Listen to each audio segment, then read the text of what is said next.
Boa tarde a todos, né? Estou fazendo essa gravação porque ontem eu estava ministrando a aula, deu algum erro ali na gravação no aplicativo Zoom. Então vou estar disponibilizando aí no grupo para que vocês, quem não assistiu ou quem queira assistir novamente, quem participou da aula, possa ter esse conhecimento, né?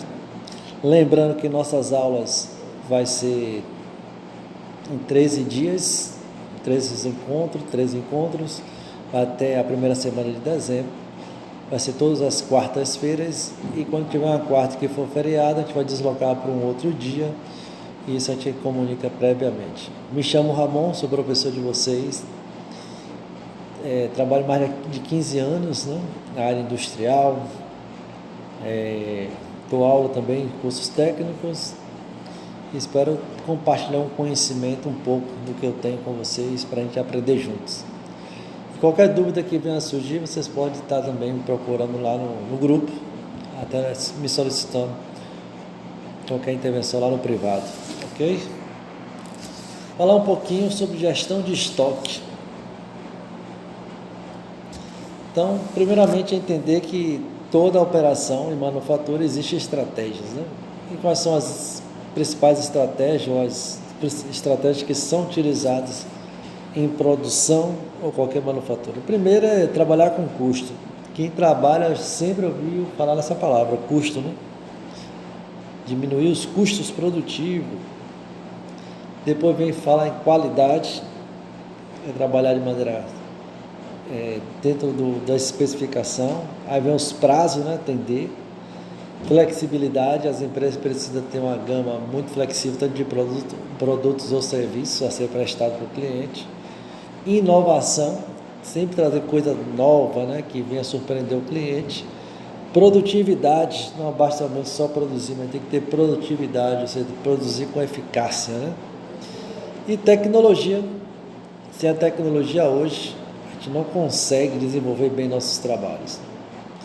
Então, quando vai projetar um produto, a gente tem que sempre pensar facilidade de montagem do produto, facilidade de fabricação, facilidade para desmontagem e adaptabilidade ao meio ambiente, né? Então, conceito de estoque: acumulação armazenada de recursos materiais em um sistema de transformação. Então, controle de estoque, né? Primeiro, para ter um controle, eu preciso de um procedimento que seja rotineiro, que esteja na minha rotina, né? Para cumprir as políticas de estoque.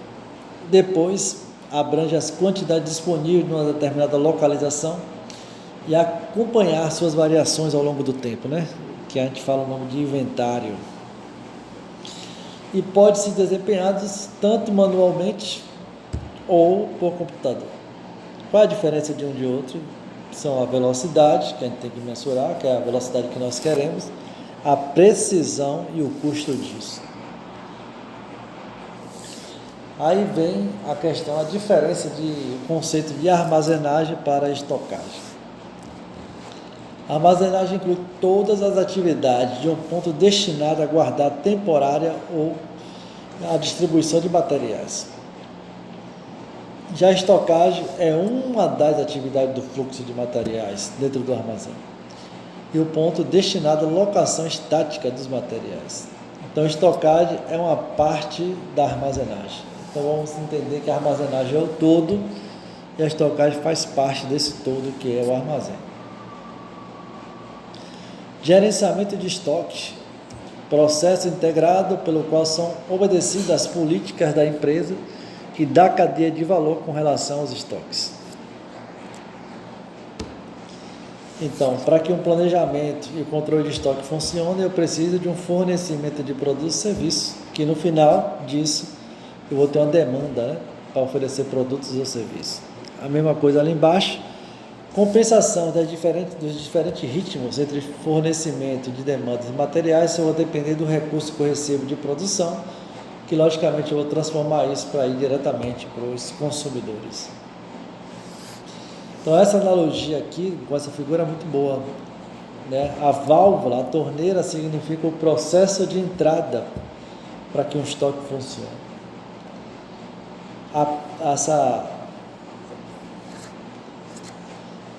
esse recipiente com água significa o estoque, né? E ali, a parte mais fina ali desse recipiente é o processo de saída dele.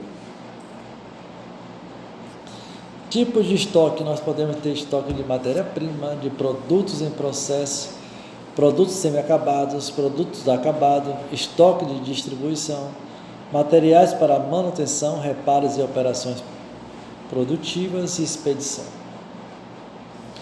E como ele pode ser aplicado? Ele pode ser aplicado em centrais de abastecimento, pode ser em estocagem em portos, aeroportos e portos de transbordo intermodal, estoque em fábrica, seja de matéria-prima, de produtos em processo e acabados, depósito de atacadistas, depósito de varejistas, de hipermercados, operadores logísticos, instalações de consolidação e desconsolidação, cooperativa de produtores agrícolas, estação aduaneira de interior e armazéns de empresa no setor público, né? E aí tem um novo conceito que é o Kanban, que algumas empresas já usam, né? O que significa Kanban, né? Primeiro, Kanban significa, que é uma palavra que vem do japonês, que tem um significado de etiqueta. Então, baseia-se todo o seu funcionamento na circulação de etiqueta entre postos de trabalho. Quem desenvolveu foi Taishi Ono, né? Isso foi na Toyota, corporação Toyota, no Japão, depois da Segunda Guerra Mundial. Surgiu devido à necessidade de encontrar um sistema de informação que permitisse, né, se transmitir as necessidades para o montante do processo produtivo. Esse é o Taishi Ono. O Kanban, o termo Kanban. Kan, se pega a palavra ao meio, Kan significa visual e o Ban significa cartão ou quadro. Então, cartão visual, quadro visual, sinalização visual. Então, no século XVII, no Japão, que foi inventado, usado no sistema de comércio, símbolos usados como analogias, e esse termo foi usado na produção, como Kanban. Primeiro, surgimento, foi uma técnica japonesa, foi na área automobilística, especificamente na Toyota. Conceito do Kanban: tem que ter cartões, o cartões faz a autorização para que um material vá para um outro segmento e através de movimentação. Principal objetivo do Kanban: ferramenta que possibilita o controle e nivelamento da produção e a minimização dos estoques dos produtos finais e intermediários. Então está linkado aí com Just in Time, né? O Kanban. O Just trabalha com o momento exato e o Kanban, administração deste Just in Time. Aí temos o sistema empurrar versus o puxar. Então, o empurrar significa que o material é empurrado para o próximo estágio de sua produção, não importando, né, se a peça é necessária. Chama de estocagem e desperdício de material. Se a gente olhar na figura, é só produzir, não importa se vai utilizar ou não. Isso aí está no sistema empurrar. Já no sistema puxar, totalmente diferente. Utilizado pelo Kanban, onde o material é puxado para o próximo estágio apenas quando o produto é necessário. Evitando o quê? Estoques, como a gente está vendo aqui, né? O estoque é mínimo, né? Evita. E aí, Taishi Ono, ele, mesmo visualizando tudo isso, ele percebeu que tinha muitas questões de desperdício, então ele inventou 3 termos, que é chamado de 3 M's, que significa o nome mudar, murar e muri. A gente vai ver cada um deles. Então, mudar significa o seguinte: qualquer atividade que consuma recursos sem agregar valor ao cliente, dentro dessa categoria geral, é útil distinguir entre mudar tipo 1, que consiste nas atividades que não pode ser eliminada de maneira imediata, e mudar tipo 2, atividades que podem ser rapidamente eliminadas, por Kaizen. Então, entender que ele percebeu que às vezes temos tanta atividade que não agrega valor nenhum no processo. Então, por que não retirar, né?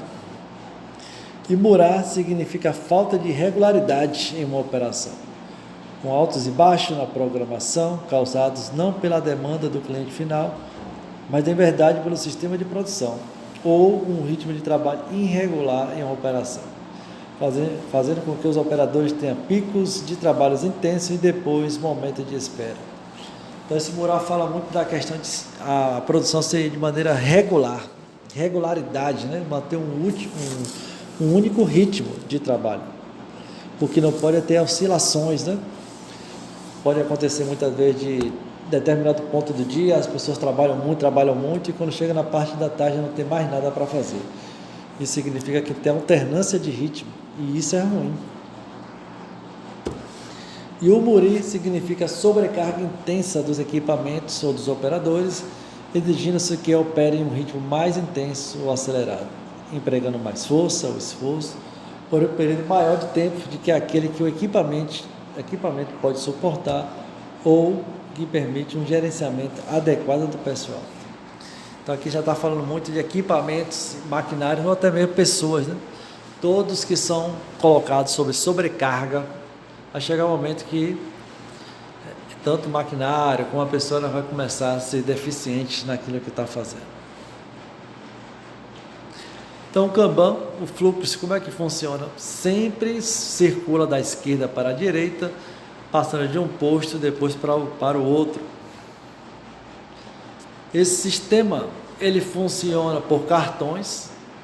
As posições vazias indicam o estoque disponíveis, embalagens cheias, e cada cor indica um grau de urgência de reposição.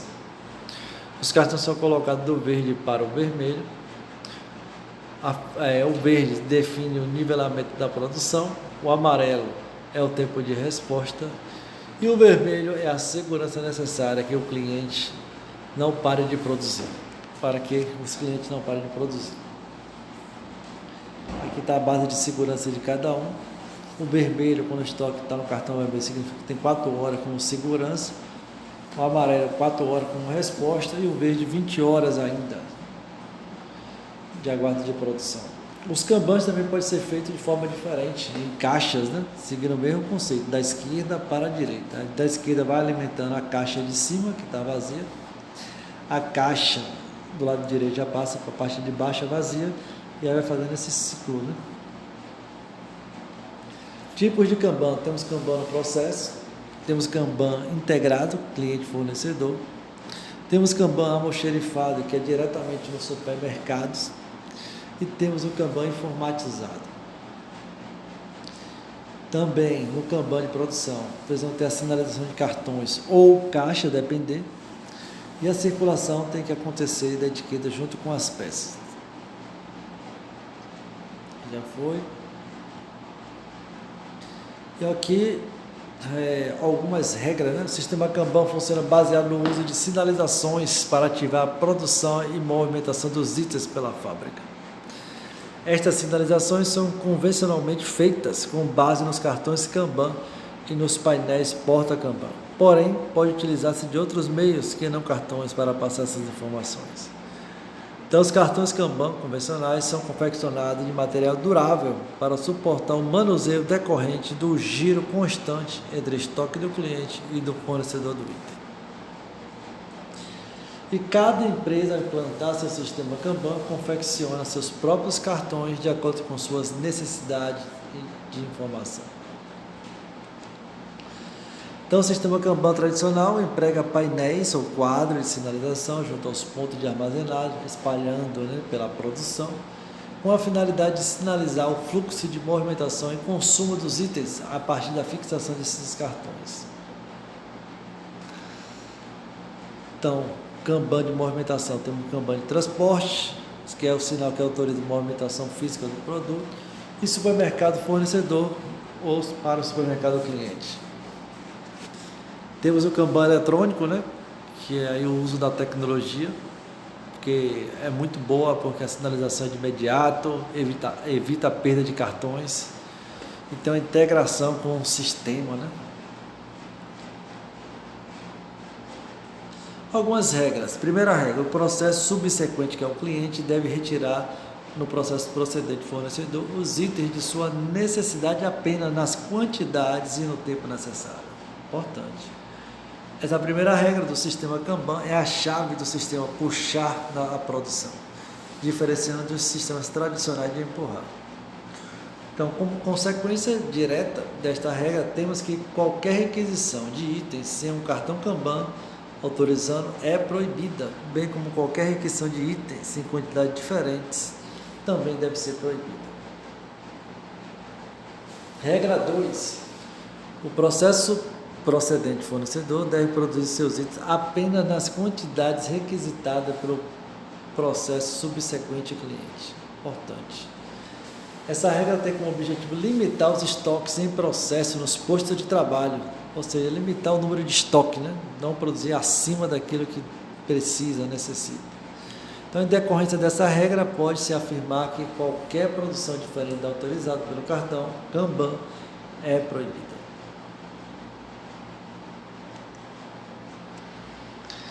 Então, basicamente,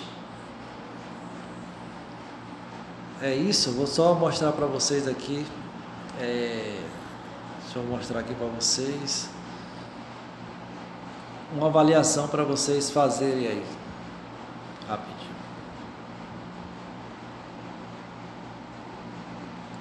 Deixa eu mostrar aqui a avaliação.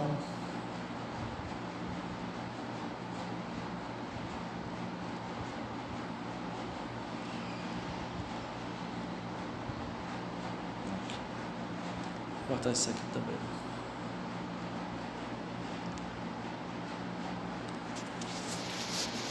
Vou voltar aqui novamente. Pronto. Mostrar que quando o Kanban está funcionando, antes de mostrar a avaliação, ele evita desperdício, a qualidade do produto final é muito melhor, melhoria contínua sempre, que é o que vai estar melhorando o processo. A demanda é exigente, porque a gente só faz aquilo que se pede.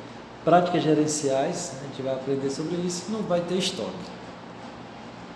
A prática é essa aqui, ó. Aí eu gostaria que vocês respondessem essas afirmações com verdadeiro ou falso.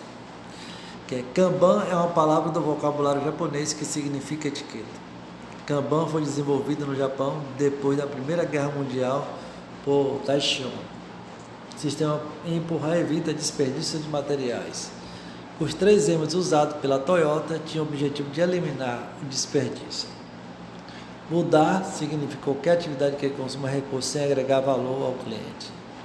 E o fluxo de produção no Kanban circula da esquerda para a direita. E por fim os cartões são colocados do verde para o vermelho. Então vocês respondem, e depois que vocês responderem, você vai para a próxima parte que eu vou mostrar agora. Então seria bom vocês responderem, dar uma pausa, para depois comparar a resposta de vocês. Então, o primeiro é verdadeiro, né? Kanban é a palavra do vocabulário japonês, significa etiqueta. Kanban foi desenvolvido na Segunda Guerra e não na Primeira, por isso que é falso. O sistema empurrar evita desperdício é falso, é o sistema puxar. Os 3 M's usados pela Toyota têm o objetivo de eliminar desperdício verdadeiro. Mudar significa qualquer atividade que consuma recurso e agregar valor verdadeiro. E o fluxo da produção no Kanban circula da esquerda para a direita verdadeiro. E os cartões são colocados do verde para o vermelho. Ok? Uma boa semana para vocês. Qualquer dúvida pode me procurar lá no grupo.